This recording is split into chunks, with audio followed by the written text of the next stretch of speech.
South Korea continues to face mounting internal and external economic challenges, with the nation's exports falling for the 10th consecutive month, while consumer inflation dipped below zero for first time in September. This while Japan's export curbs on Korea continue to weigh on local firms amid lingering concerns over the ongoing U.S. China trade war, which doesn't seem to be ending anytime soon. Today we go in depth on the diagnosis of the South Korean economy with Dr. Jun-sok, professor of economics at the Catholic University of Korea. It's always good to have you with us. Happy to be here. So South Korea's exports keep falling. It fell for the 10th straight month in September, and the Trade Ministry said it plunged 11.7% on year to around $44.7 billion. Why is the nation seeing continued fall in exports? Okay, well, the most direct reason is that the price of the semiconductor has fallen in the global markets.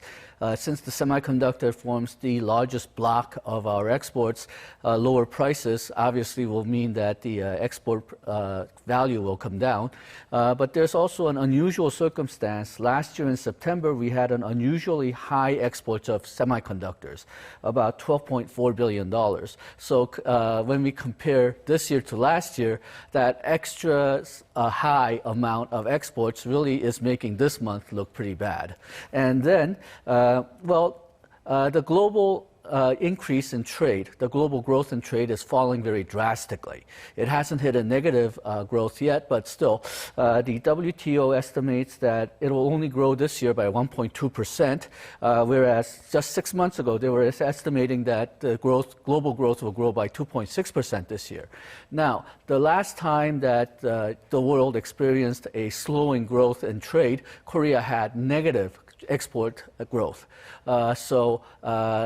Since the global trade is slowing down, that's making itself felt partially in Korea by having a negative growth rate in exports. But the worrying thing is that if the WTO estimates of 1.2% does come true, this will be the slowest growth we've had since 2009. And as I mentioned before, the last time we had a slowing growth, Korea had a negative export growth rate, and this slowdown will be worse than the previous one that we had in 2015-2016. So that means at least potentially the negative growth of Korean exports can be larger than it was in 2015-2016. And the reason for this slowing global growth is partially because of the international economic slowdown, especially in places like Europe and China, but also, President Trump's trade policy. That's creating a lot of uncertainty in the global trade markets, and that is also causing a lot of people to reduce trade, change the global supply chain, and that's having, I think, the worst effect on the global trade growth. Well, it's quite alarming. According to latest reports, Japan's trade curbs against Korea had a greater impact on Japan, not on Korea. So, how do you see that? Okay, well, the Korean exports to Japan fell by 3.5%, but Japan's exports to Korea fell by 8.1%. This is between July and August. We don't have the numbers for Japan for September yet. So it seems like Japan experienced a greater fall in exports, at least in terms of percentage, than Korea.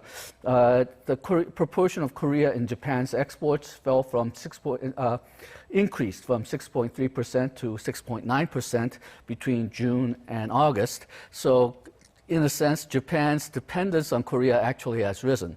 That's because Japan's trade has been falling as well. So even though their value of their exports to Korea has fallen, Korea has become, in a sense, a more important export destination. On the other hand, Korea's share of Japan in Korea's exports has remained more or less steady around 5.1%. So for Korea, it's not exporting to Japan as much. Korea is exporting elsewhere.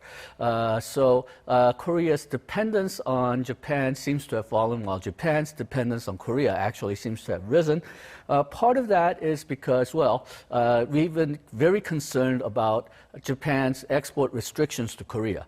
But their actual restrictions are still only on those 3 chemicals that are used by the semiconductor production.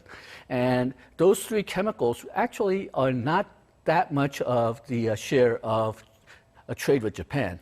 It's only about 1.6% of what we import from Japan. So even if those 3 items are reduced, it doesn't really show that much in the figures. Whereas for Korea's imports from Japan, because of the concerns with the import restrictions, Korea has been developing domestic sources.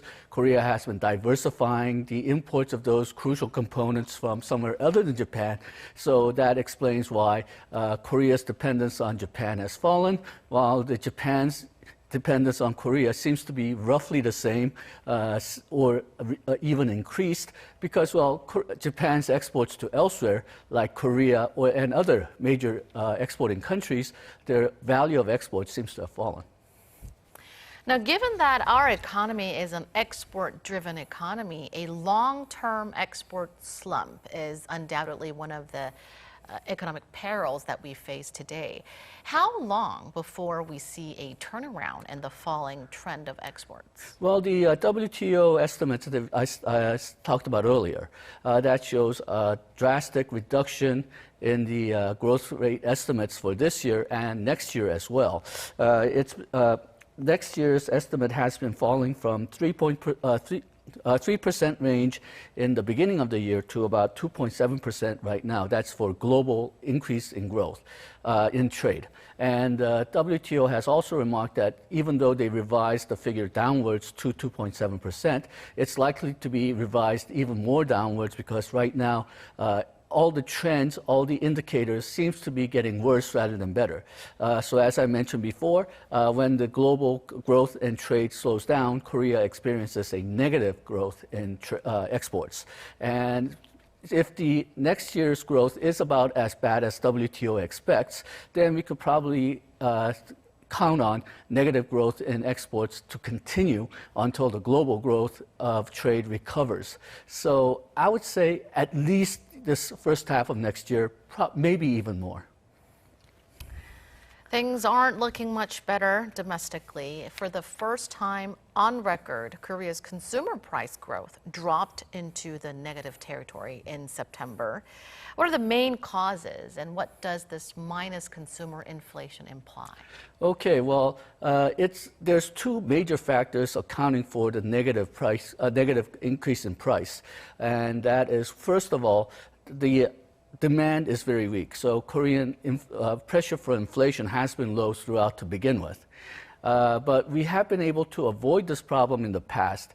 If you look at the inflation figures over 12 months from last August to this August, and compare that with August of 2017 to August 2018, or September as well, it shows a similar pattern. Basically, inflation is very, very low, but last year, what happened was in August and September, the price of fresh food just skyrocketed because of the very hot weather that we had. So even though it would have been gone into negative territory last August and September as well, that last kick we got from high food prices on September and August kicked the inflation rate to positive. Now this year, fresh food prices in August and September has not gone up as much. And the last year's very high increases in food prices from August and September, they dropped out of the trend because we're only looking at the last 12 months. So we dropped the months with a very high increase in prices, but the new figures that we got were not as high, so it was not able to overcome the negative trend that we had for the rest of the year. Government has been saying that the deflation that we saw, the negative growth in inflation that we saw in August and September, were due to technical reasons, and they are right.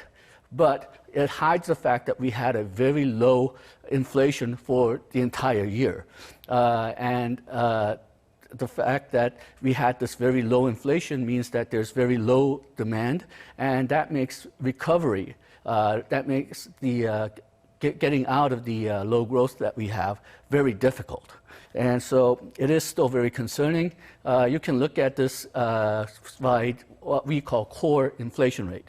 That's inflation rate without fresh food and gas prices or agricultural goods and energy prices, and those core inflation rates fell from 0.9% to 0.6% for index which excludes agricultural goods and oil. It fell from 0.8% to 0.5% if we exclude food and energy. So that basically indicates that Korea has been undergoing a very low demand economy for a long time, and again, that makes recovery very difficult. But the government continues to dismiss concerns over a possible deflation. What do you think about that? Okay, I think it's much too early to worry about deflation because, well, as I mentioned, technically, it was because the fact that we're facing a deflation, or what seems like a deflation right now, is just because we had a very high increase in food prices last year. So deflation, I don't think you need to really worry much about that, but it is a fact that we've been having low inflation, and we've been having it for a very long time, 2 or 3 years at the very least. And that without a strong demand, I don't think we can get out of this slow growth trap that we're in. Having said that, though, I think there is some possibility that things may get better. The semiconductor prices seems to have stopped falling, and perhaps we can use this chance to get some domestic reforms that can help the growth. But I think we still need to face the fact that we are in a very low demand. Now, do I expect this deflationary pressure to continue? I think, at least in terms of inflation, there's some news that perhaps will raise the inflation rate to positive next month, which is that, well, the month that we had unusual increases in food prices, they're running out from the end of 2018. And then we have energy prices, at least on the consumer side, which is rising because, well, the tax break that they used to give for gasoline has run out. So I don't expect this deflationary pressure to continue, but we will still have very low inflation, which is not good news. Now, how should the Korean government weather the storm? What are some necessary measures that hasn't been taken yet to revamp the sluggish economy? Okay, well, I think the relatively high growth that we had in exports that we saw in 2018 and some parts of 2017, I think that hit the problem that we basically had, which was very weak demand, domestic demand, and very high dependence that we had on exports. Because we were doing well in exports, and because a lot of people feel that Korean economy should be concentrated on exports, we haven't really been paying that much attention to the domestic side, especially domestic demand and productivity. Now, because we do not expect exports to recover in the next few months, I think we'll see the economy perhaps getting worse. And I think that serves as a signal that we really need to first concentrate some reforms on the domestic side, and perhaps reduce our dependence on exports and increase our domestic consumption and domestic investment so that the domestic side will be more influential in the economy. Korean economy, about 43% of Korean GDP is exports. And of the advanced countries, only Germany has about similar rate. It's about 47%. Rest of the top countries, the United States, China, even France and UK, their share of exports in their GDP is below 30%. So Korea does have an unusually high dependence on exports, and while it may hide a lot of problems when the global trade is increasing, when the global trade is decreasing or slowing down, as we see in this moment, a lot of the problems that were sort of hidden becomes very clear. Now, some reports are going as far to forecast our nation's economic growth to fall short of 2%. What's your forecast? Okay, well, given that we know the growth rate for the first half of the year already, if we wanted to meet the 2% goal, then the second half of the year, we would have to be our growth rate would have to be as good as it was last year. And I think everybody is pretty well knows now that the second half of this year is not going to be as good as second half of last year. That means hitting the 2% goal becomes impossible. So I think the growth rate will be in the high 1% range this year. The big question is whether we can raise the growth rate next year. And as I mentioned before, the first half of the year, I don't think we can expect a lot from exports.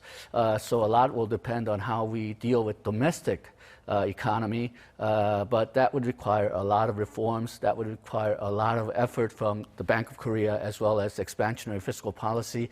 And it's very questionable whether the political elements, the leaders, can get their act together to increase growth next year.